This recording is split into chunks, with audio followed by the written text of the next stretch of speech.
Bismillahirrahmanirrahim. Assalamualaikum warahmatullahi wabarakatuh. Alhamdulillah wassalatu wassalamu ala Rasulillah wa ala alihi wa sahbihi wa mawalah. Alhamdulillah, syukur kerana Allah masih memberi kita kesempatan hidup, dan mudah-mudahan kesempatan ini menyebabkan ataupun menjadi sebab untuk bertambahnya kebaikan-kebaikan kita di dunia. Nanti di dalam ayat-ayat yang kita pelajari, kita akan jumpa apabila seseorang sudah berada di alam sana, dia nampak tempatnya di mana. Di syurga bahagia. Kalau di neraka, maka dia pun meminta kepada Allah supaya kembali ke dunia, sebab dia tahu di sana tidak ada lagi aman. Jadi dia nak minta supaya dikembalikan ke dunia, tapi dunia dah tak ada dah. Jadi alhamdulillah kita masih ada kesempatan untuk beramal. Cuma manusia ini dia mudah lupa, lalai, maka perlu sentiasa diperingatkan. Bahawa kita berada di dalam dunia itu menyeronokkan, dan ketika kita seronok, maka kita lupa bahawa dunia ini sebenarnya adalah sementara. Jadi dengan peringatan, mudah-mudahan peringatan itu memberi manfaat kepada kita.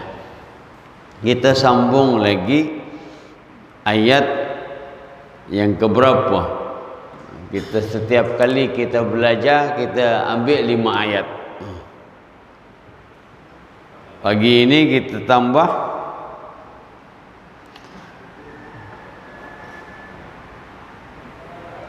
ayat yang ke-6 sampai yang ke-10. A'udzu billahi minasyaitonir rajim. Bismillahirrahmanirrahim. Litundira qauman ma undira aba'uhum fahum ghafilun. Laqad haqqal qawlu ala aktharihim fahum la yu'minun. Inna ja'alna fi a'naqihim aghlalan fahiya ilal adqani fahum muqmahun. وَجَعَلْنَا مِنْ بَيْنِ أَيْدِيهِمْ سَدًّا وَمِنْ خَلْفِهِمْ سَدًّا فَأَغْشَيْنَاهُمْ فَهُمْ لَا يُبْصِرُونَ. وَسَوَاءٌ عَلَيْهِمْ أَأَنذَرْتَهُمْ أَمْ لَمْ تُنذِرْهُمْ لَا يُؤْمِنُونَ. Habiskan satu muka. Innama tunzir ittaba'a dzikra wa khasyiyar rahmana bil ghaib fabashshirhu bimaghfiratin wa ajrin karim. Inna nahnu nuhyil mauta wa naktubu ma qaddamu wa atharahum wa kulla syai'in ahsaynahu fi imamin mubin. Sadaqallahul azim. Aku berlindung kepada Allah dari godaan syaitan yang direjam dengan menyebut nama Allah yang Maha Pengasih lagi Maha Penyayang. Sebagai wahyu yang diturunkan oleh Allah yang Maha Perkasa, Maha Penyayang, agar engkau memberi peringatan kepada suatu kaum yang nenek moyangnya belum pernah diberi peringatan. Karena itu mereka lalai. Sungguh pasti berlaku perkataan ataupun hukuman terhadap kebanyakan mereka kerana mereka tidak beriman. Sungguh kami telah memasang belenggu di leher mereka, lalu tangan mereka diangkat ke dagu, kerana itu mereka tertengadah. Dan kami jadikan di hadapan mereka sekat dinding, dan di belakang mereka juga sekat, dan kami tutup mata mereka sehingga mereka tidak dapat melihat. Dan sama sahaja bagi mereka apakah engkau memberi peringatan kepada mereka atau engkau tidak memberi peringatan kepada mereka, mereka tidak akan beriman juga. Sesungguhnya engkau hanya memberi peringatan kepada orang-orang yang mau mengikuti peringatan dan yang takut kepada Tuhan yang Maha Pengasih walaupun mereka tidak melihatnya. Maka berilah mereka kabar gembira dengan ampunan dan pahala yang mulia. Sungguh kamilah yang menghidupkan orang-orang yang mati, dan kamilah yang mencatat apa yang telah mereka kerjakan dan bekas-bekas yang mereka tinggalkan. Dan segala sesuatu kami kumpulkan dalam kitab yang jelas, Lauh Mahfuz. Maha benar Allah dengan segala firman-Nya.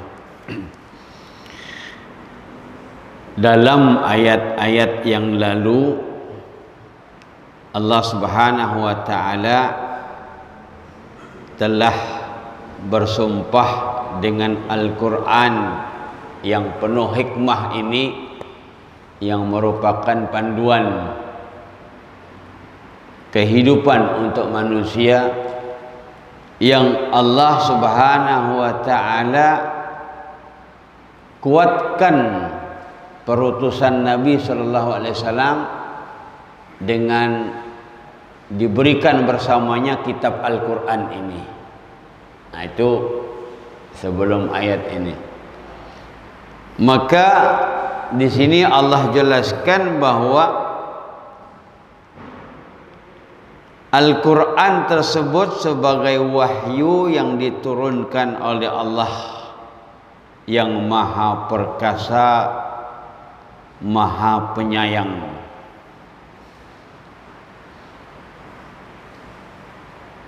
Jadi sepatutnya kita yang mendapatkan nikmat yang besar ini, sudah jangan ragu, ikut saja Al-Quran. Ikut saja apa yang dinyatakan oleh Rasulullah SAW. Sesungguhnya aku tinggalkan kepada kamu dua perkara, dan kalian tidak akan sesat selama-lamanya selagi berpegang dengan dua perkara tersebut.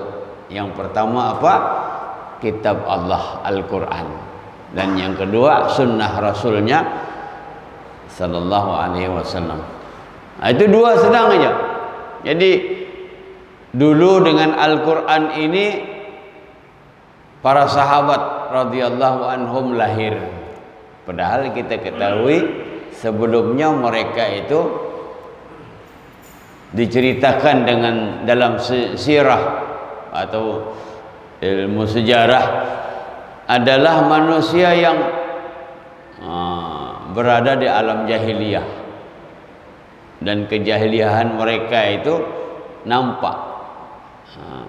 Tapi apabila Allah turunkan Al-Quran, berubah. Maka Al-Quran yang dulu diturunkan kepada mereka dan menjadikan mereka itu berubah, Al-Quran itu juga lah yang ada pada kita sekarang. Itu keuntungannya. Inna nahnu nazzalna dzikra wa inna lahu lahafizun. Allah Subhanahu wa taala beri satu jaminan, kamilah yang menurunkan Al-Quran dan kami yang akan menjaganya. Bukan tidak ada usaha untuk mengaburi Al-Quran, merubah. Tapi Al-Quran ini bukan sahaja dalam cetakan, tapi ada di dalam hati orang-orang yang menghafal. Jadi kalau dulu ada yang ayatnya hilang, ada yang salah, orang kata salah cetak lah, akhirnya hilang semua.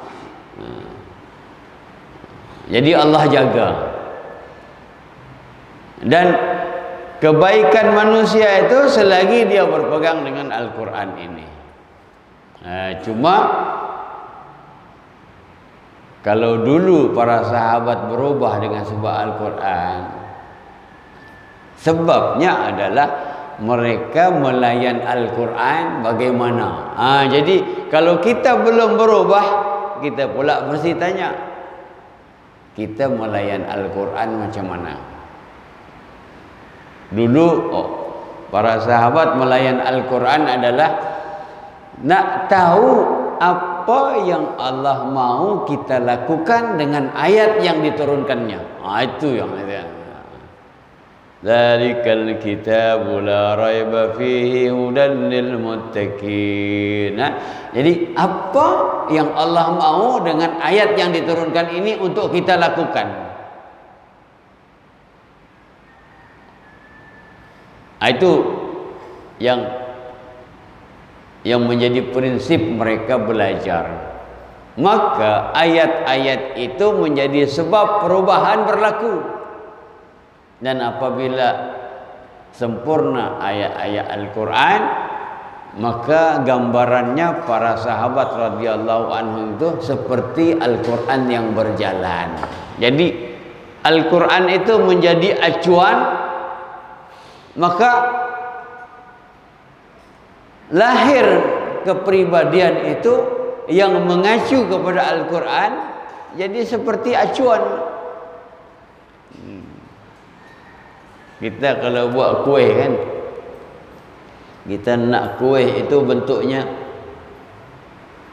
apa? Misalnya bulat, ambil acuan yang bulat. Kita nak seperti bintang kuih, ambil acuan bintang, letak jadi bintang. Atau kotak segi empat,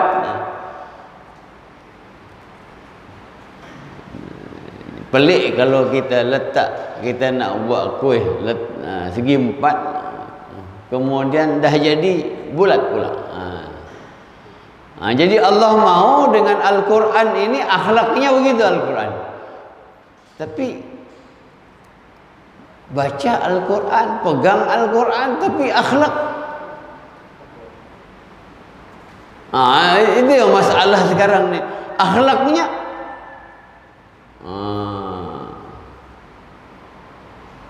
Ketika para sahabat mendatangi Aisyah radhiyallahu anha sebab nak tahu, wahai Aisyah, engkau hari-hari duduk dengan Rasulullah SAW, macam mana akhlak Rasulullah? Aisyah jawabnya, kana khuluquhul Quran, akhlaknya Al-Quran. Jadi Al-Quran itu acuan. Jadi akhlaknya Al-Quran. Litunzira qauman ma unzira aba'uhum fahum ghafilun, agar engkau memberi peringatan. Jadi Allah turunkan Al-Quran kepada Nabi Muhammad supaya Nabi Muhammad memberi peringatan kepada satu kaum yang nenek moyangnya belum pernah diberi peringatan, kerana itu mereka lalai untuk memberi peringatan kaum yang mana ketika Rasulullah SAW diutus, itulah kaum Quraisy di Makkah, dan mereka dalam keadaan lalai, percaya kepada Allah, tapi Tuhan-Tuhan yang lain pun disembah. Itu dikatakan musyrikun, orang-orang musyrik. Kalau orang yang mentauhidkan Allah itu namanya muwahhidun, dari kata wahhada yuwahhidu tauhid, muwahhidun. Nah, kalau yang mensekutukan itu asyraka yusriku, musyrikun. Kalau yang beriman amana yu'minu, mu'minun. Kalau orang-orang Islam aslama yuslimu, muslimun. Maknanya orang Islam itu orang yang mengucap 2 kalimat syahadat, secara zahirnya kita tahu dia Islam, tapi dia mukmin atau tidak kita tidak tahu, sebab iman itu tidak nampak, tetapi dia boleh nampak dari kesan-kesan yang ada pada tindak lanjut keimanan itu, akhlaknya, cara bergaulnya, itu. Kemudian kalau orang munafik, munafiqun, itu. Yang di sini adalah untuk memberi peringatan kepada kaum yang nenek moyang mereka itu lama tak dapat peringatan. Sebab dari zaman Nabi Isa 500 tahun. Jadi 30 generasi. 30 generasi. Tidak ada nabi. Dan ada nanti diceritakan utusan daripada Nabi Isa. Jadi bayangkanlah 500 tahun tidak ada nabi yang diutus, sehinggalah diutusnya Nabi Muhammad sallallahu alaihi wasallam. Jadi lama-lama lupa, lalai. Dah akhirnya terasa kesesatan itu bermula, banyak Tuhan.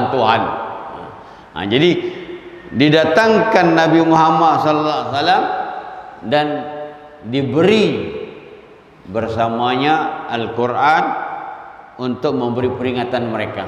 Beruntung kasih sayang Allah tidak membiarkan manusia terus lalai. Kalau Allah mau, maknanya tak payahlah, sapu saja lah, hancurkan saja. Sebab satu ketika Rasulullah ditawarkan, wahai Muhammad, Kalau bahasa kita macam mana berdakwah? Teruk orang tak nak layan kau punya dakwah. Macam ni lah. Kau minta kepada Allah, aku boleh hancurkan mereka. Malaikat tawarkan. Susah-susah engkau boleh berdoa kepada Allah. Aku boleh tumbangkan ini bukit Kubais ni biar mereka mati sekali dia. Tapi Rasulullah SAW tak. Kalau mereka tidak mau beriman, ya moga-moga semoga nanti anak cucu mereka beriman. Terus macam dulu pernah bekerja bahagian dakwah pedalaman. Jadi ada di dekat Sarike sana, itu apa namanya, Gemuang. Itu satu rumah panjang itu, alhamdulillah lah semuanya Islam. Panjang itu dia punya rumah, luas. Tapi iyalah kalau pergi ke sana tu ya kadang-kadang memelas jugalah. Bukanlah kecewa, tapi memelas lah. Semua Islam tapi perangai.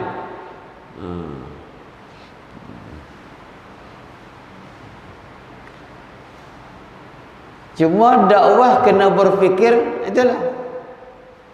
Sebab mereka banyak bin Abdullah. Tapi generasi kedua dah tidak ada lagi bin Abdullah.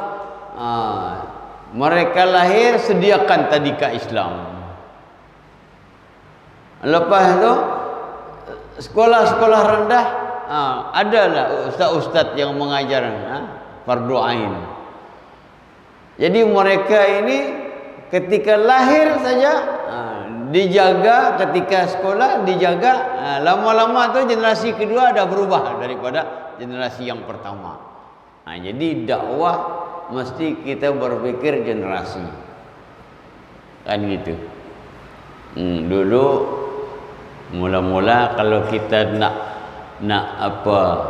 tegur orang-orang tua lama, siapa kita nak tegur?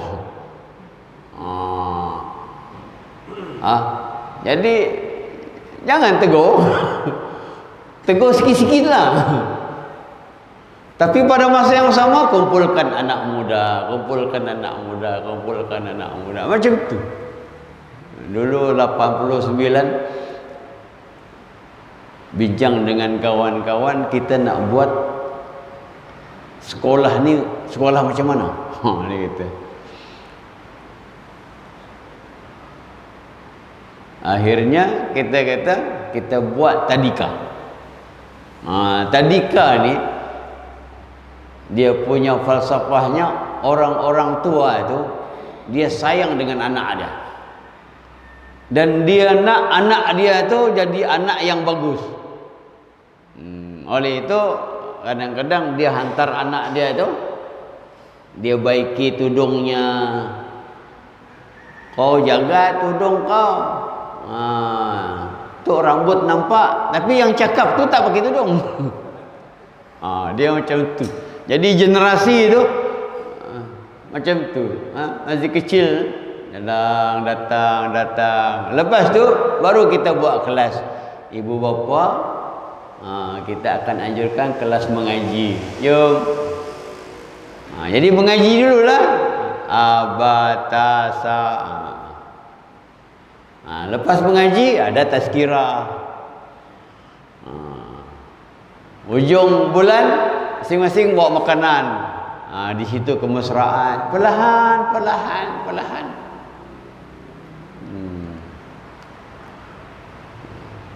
Sebab mereka ini menjadi jauh daripada Islam itu, dia makan masa. Tiba-tiba kita nak hapus segera, lambat, perlahan. Jadi alhamdulillah lah perjalanan dakwah itu ada yang dapat hidayah. Yang tidak dapat hidayah itu bukan kerja kita. Kita cuma menyampaikan, tapi yang bagi hidayah Allah. Tapi kita kena usaha terus. Ya, sekarang alhamdulillah.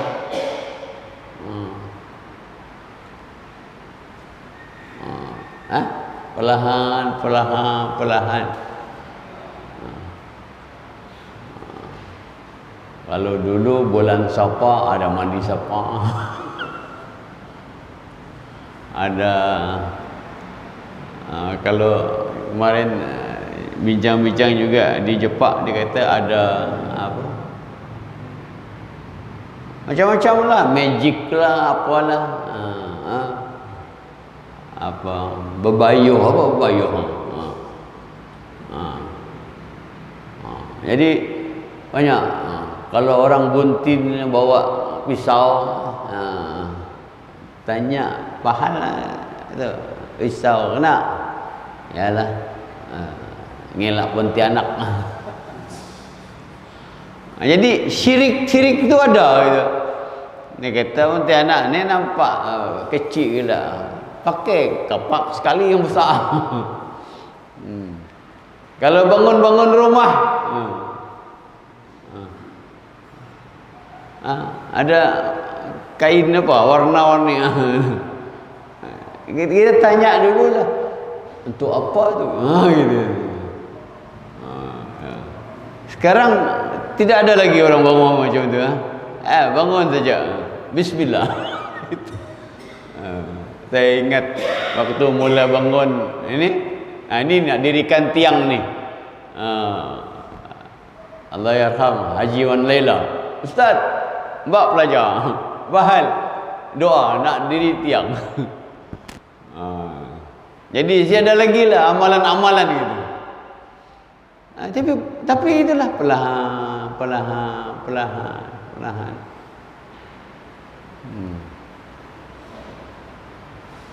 Ada lagi lah yang sampai sekarang ni belum lancar, perlahan lah terus perlahan. Dan kadang-kadang kita pula yang kena cop. Jadi kalau ada yang dengar madrasah tu, tidak apalah. Kena cop. Tapi yang kita bergaul ni tak pernah lah tengok pelik. Sampai anak itu pernah tanya, betulkah madrasah tu macam tu? Kata, aku dari kecil bergaul madrasah, saya dah faham. Sebab macam tu dia nak berubah tu. Yalah, Nabi aja dikata gila. Ahli sihir, apa lagi? Sebab kalau yang dakwah tidak berubah, tak kisah orang. Ini nak merubah perlahan. Jadi kalau dikata macam-macam itu, diam aja lah. Senyum. Sebab mereka belum dapat terima. Tapi lama-lama alhamdulillah. Yalah, sekarang dah banyak ustaz. Alhamdulillah, Ustaz Amin, Ustaz Mahdi, Ustaz Soleh Mursidi, Ustaz Talib, Ustaz Malik. Kalau dulu orang kerja macam Ustaz Malik tu, dia kena pakai jubah, pakai sorban, pakai selendang. Jadi orang pun rasa kata. Jadi dia punya style, yang pakai t-shirt biasa saja, tapi pandai halau jin. Supaya apa? Supaya merubah pemikiran orang. Ada orang rumahnya masalah, tanya, saya kata rumah Ustaz Malik lah. Dia datang sana, Ustaz Malik sedang sidai pakaian gitu. Kita punya rumah tu, dia tengok macam tu lah, ke t-shirt apa tu, mak yang balik lagi. Ustaz Malik tahulah. Lepas tu tak lama dia tanya, dia kata, aku dah pergi rumahnya, aku tengok orang macam ni aja. Selalunya kalau macam bomoh, janggut panjang. Pakaian pun jadi yalah kadang-kadang jubah ni boleh orang tengok jubah bukan tengok peribadi.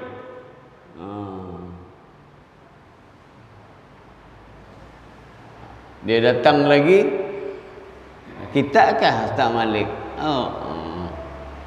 Makna macam percaya macam si percaya. Sebab selama ini dia membentuk orang tu melalui apa? Melalui pakaian, melalui penampilan. Padahal kita tahulah, kita manusia, kita tahulah manusia. Manusia ni bukan malaikat. Kalau pelajar itu kita di madrasah daripada ujung kaki sampai ujung kepala, malam macam mana cara kita makan, cara kita bergaul, dia orang tahulah. Duduk sama banyak. Jadi jangan ada tipu, jadi nak rubah tu bukan mudah. Jadi kalau Rasulullah SAW pun ketika merubah itu macam-macam. Dia sebab mereka ni terbina dalam kesesatan itu sudah lama, 500 tahun, 30 generasi. Jadi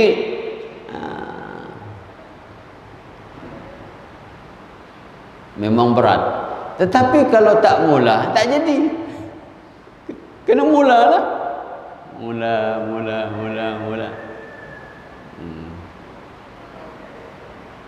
Ini alhamdulillah ni. Ustaz muda. Ustaz Kausar, Ustaz. Ya biarlah. Dulu pun orang tak tahu aja. Saya mula-mula ceramah tu depan orang ramai. Orang saja cakap, "Oi, bagus ceramah." Kita di dalam tu setiap inci badan tu peluh tu keluar. Peluh. Bukan senang. Jadi sengaja kita yang muda-muda tu, dia kata tak dapat tak apa. Ada yang kita latih, you pergi mana surau tu, you ganti saya. Tak dapat ustaz, dia kata tak apa kamu duduk. Assalamualaikum, tak pandai cakap tak apa. Besok pergi lagi. Boleh. Assalamualaikum, mukaddimah. Kali kelima insya-Allah boleh. Tapi mesti latih. Alhamdulillah lah Bung Isri bagi can kepada yang muda-muda. Karena memang mesti macam tu.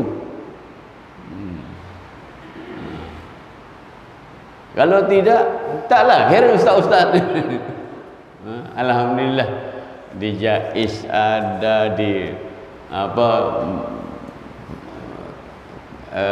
pejabat pendidikan pun ada, di MLNG ada. Jadi dah masuk. Pergi ke mana-mana sekarang ada ustaz-ustaz muda. Alhamdulillah. Ustaz-ustaz muda itu maksudnya apa? Pemikiran yang kadang-kadang nak kata sesat tu kasar lah, yang kadang-kadang menyimpang itu dah mulai dah. Ini perlu ada satu usaha untuk memberi peringatan kepada kaum yang nenek moyang mereka tu lama tak.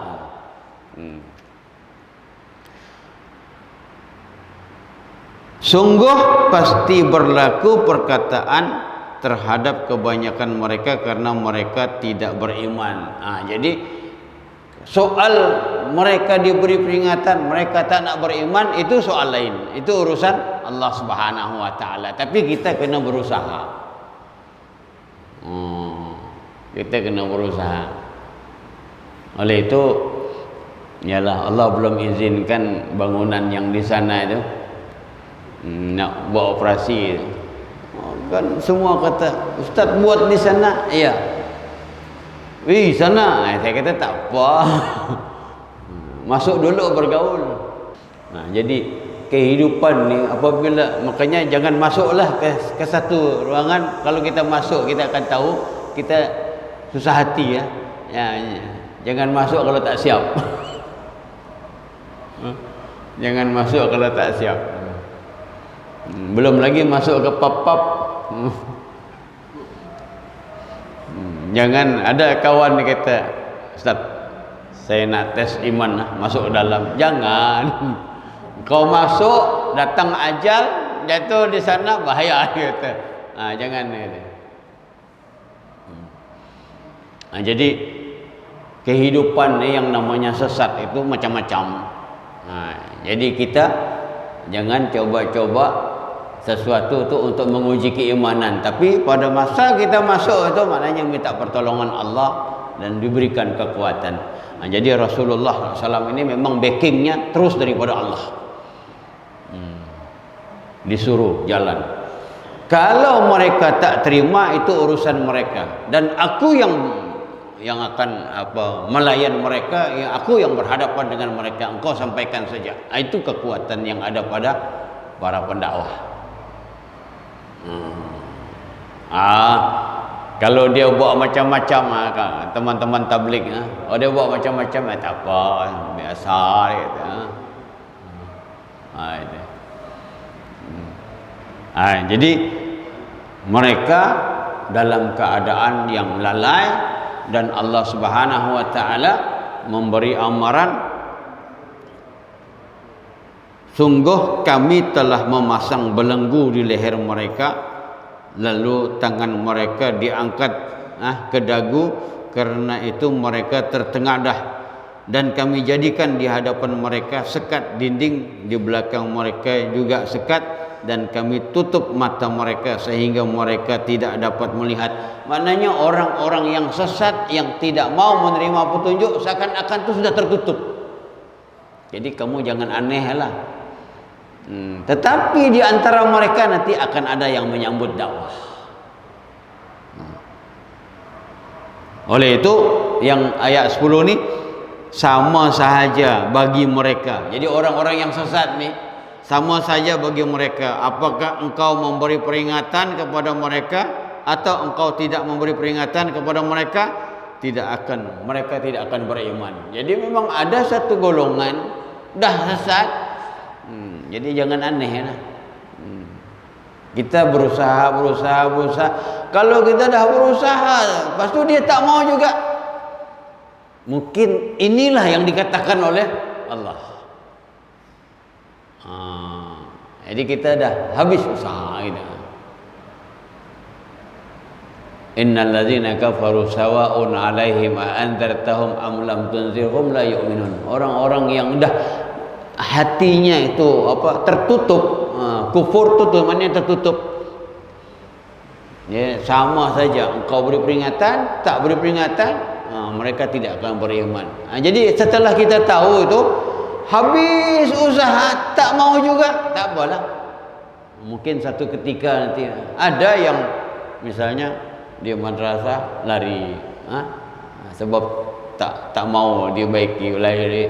Dah balik itu jumpa di luar baru jadi baik. Ada juga macam itu, baru jadi baik.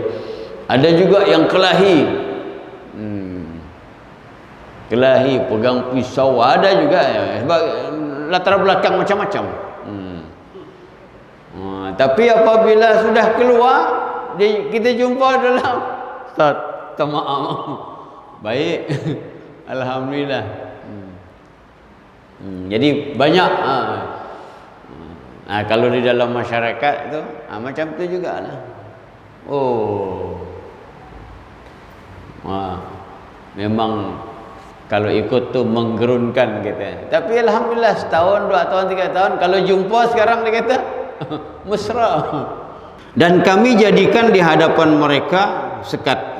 Ini maknanya dah seakan-akan tu dari depan pun dah tak boleh masuk hidayah, dari belakang tak masuk hidayah, tertutup dah. Jadi kalau macam itu, ya Allah, saya sudah sampaikan. Ini kembalikan kepada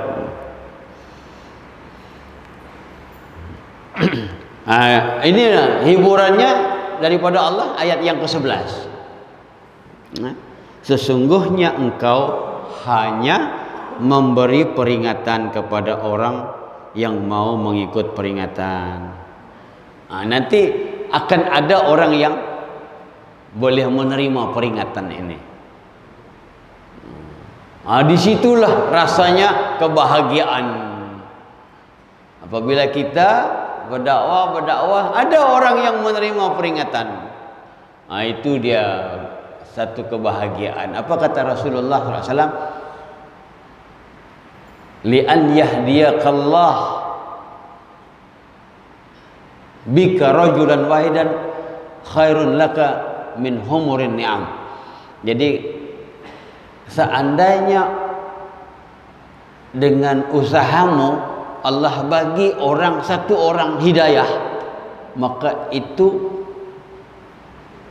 adalah lebih berharga daripada apa?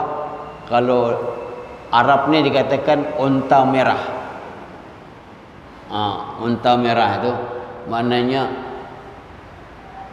nilai yang paling berharga di dunia ketika itu. Mana ada unta merah? Kalau kita tak jumpa unta merah. Tapi itu satu perkataan, maknanya dalam hadis yang lain, khairun laka minad dunya wa ma fiha. Lebih baik bagi kamu daripada dunia dengan segala yang ada di isinya. Apabila kita berdakwah, dapat satu orang itu dapat hidayah, itu maknanya itu akan ada. Kemudian di dalam ayat berikutnya, sungguh kamilah yang menghidupkan orang-orang yang mati. Kamilah yang mencatat apa yang telah mereka kerjakan dan bekas-bekas yang mereka tinggalkan, dan segala sesuatu kami kumpulkan dalam kitab yang jelas. Apa kamu nak susah? Di sisi Allah sudah tahu ini orang beriman, ini tidak, sudah ada.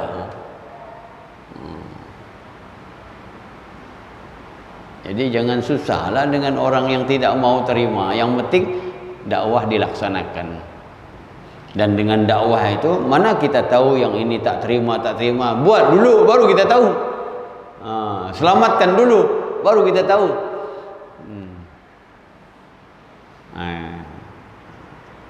Nanti di dalam ayat yang berikutnya Allah hibur Nabi sallallahu alaihi wasallam, seandainya kamu berhadapan di dalam dakwah itu kesusahan seperti ini, sesungguhnya di zaman dulu juga ada, yaitu di zaman Nabi Isa yang beriman cuma seorang saja.